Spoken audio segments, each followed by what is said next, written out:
So you've heard a lot about the country. It's super friendly. It's super exotic. It's super rich. And super spicy. But do you know how you can actually do business in Indonesia? Indonesia, like a sprawling forest, poses complex hurdles for foreign investors. Maneuvering regulations and cultural dynamics demand skill. Yet, within this challenge lies the promise of fruitful endeavors amid the nation's diverse resources and economic prospects. Today, we talk about how you actually set up a business in Indonesia, how to register a company with no hassle, from the business legal viewpoint. Let's cut to the chase. Foreign investment in Indonesia, known as PMA, penanaman modal asing, must take the form of a limited liability company, or PT.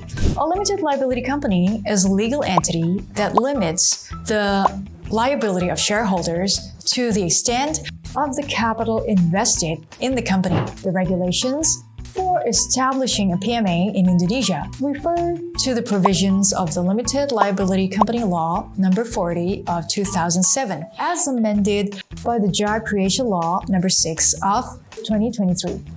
PMA can only engage in business activities on a large scale, where the minimum paid-up capital is set at 10 billion Indonesian rupiah. The general procedure for establishing a PMA is as follows.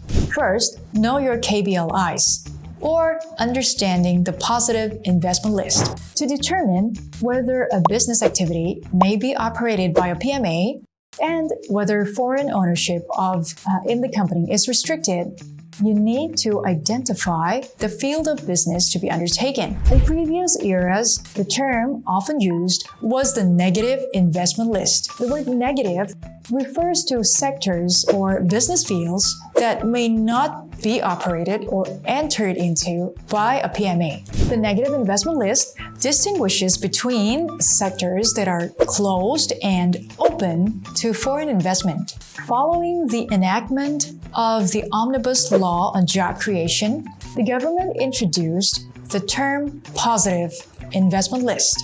In Presidential Regulation Number 10 of 2021 and Number 49 of 2021, the government no longer uses the term closed and open.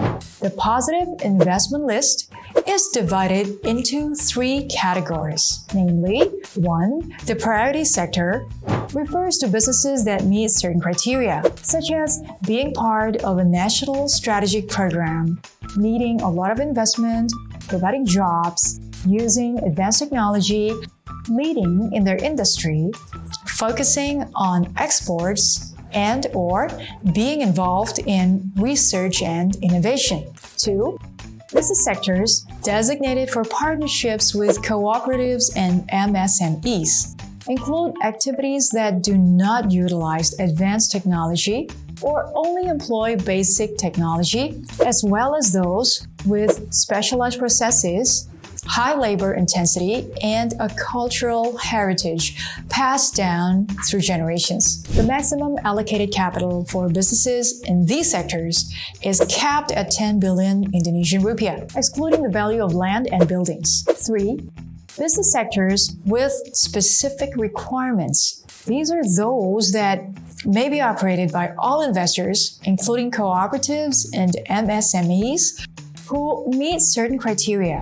These criteria include investment by domestic investors, investment with restrictions on foreign ownership, or requirements for investment with special permits. Those business sectors are categorized in a classification called KBLI, or the Standard Classification of Indonesian Business Fields. The Standard Classification of Indonesian Business Fields is a classification system used to categorize economic activities into different fields of business. The term KBLI, in practice, refers to a 5-digit code that describes a particular field of business. For instance, 17022 is the KBLI code for paper packaging and cardboard box industry, while 20131 is the KBLI code for synthetic resin and plastic raw materials industry. To make sure that your business is operable in Indonesia, make sure you know whether or not foreign capital restriction applies to your KBLIs and that they are operable by a PMA. Then, the company name must consist of a minimum of 3 words, not an abbreviation, and must not have similarity with other company names. The Ministry of Law and Human Rights website will provide notification if the company name is approved. Consequently, if the company name is not approved, then you must use an alternative name. Determining the right location for the company.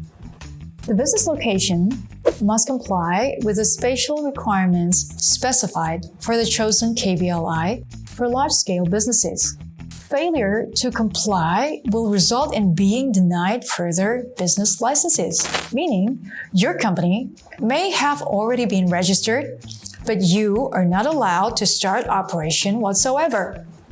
So, to avoid this absurdity, consult with your notary prior to signing any documents, and make sure your determined location complies with the spatial requirements related to your KBLIs. Signing the deed of establishment of the company in front of a notary. As I mentioned earlier, notaries are the officials appointed by the government to assist in company registration. So, a notary will prepare a deed of company establishment and related documents to be signed by founders who will also act as shareholders of the PMA. The establishment deed, along with other supporting documents, will be administered by the notary in order to get the approval from the Ministry of Law. The Ministry of Law or MOLHR will then issue a decree stating that the PMA is now a legal entity acknowledged by the government, and then making capital deposits. The paid-up capital for a PMA is 10 billion rupiah, unless otherwise specified by regulations, as stipulated in Article 12, Paragraph 6 and 7 of BKPM Regulation Number 4 of 2021. BKPM Regulation also stipulates that a PMA must have an investment value of more than 10 billion rupiah, excluding land and buildings. So, what is the difference between paid-up capital and investment value? Find the explanation in this video. And how do you prove to the government that you have the amount of money invested when the company hasn't been established yet? Check out this video. Obtaining the necessary licenses and permits from the authorities. To commence and conduct business activities, business owners must fulfill A.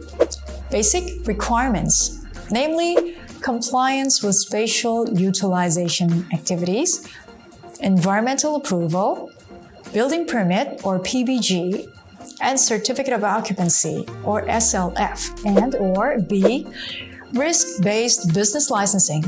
Long story short, business licenses that must be fulfilled by business owners are determined based on the level of potential for injury or loss from a hazard or combination of hazard, probability, and consequences. Hence the term risk-based.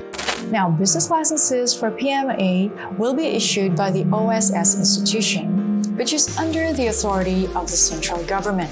In a nutshell, documents proving that your PMA company is eligible to operate in Indonesia include company establishment deed and Minister of Law and Human Rights decree, taxpayer identification number, environmental permit and building permit, business identification number and its attachments, specific business permits from the OSS.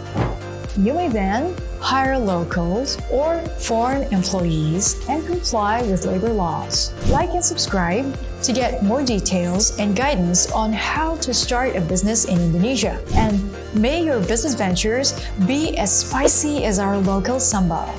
Thanks for watching.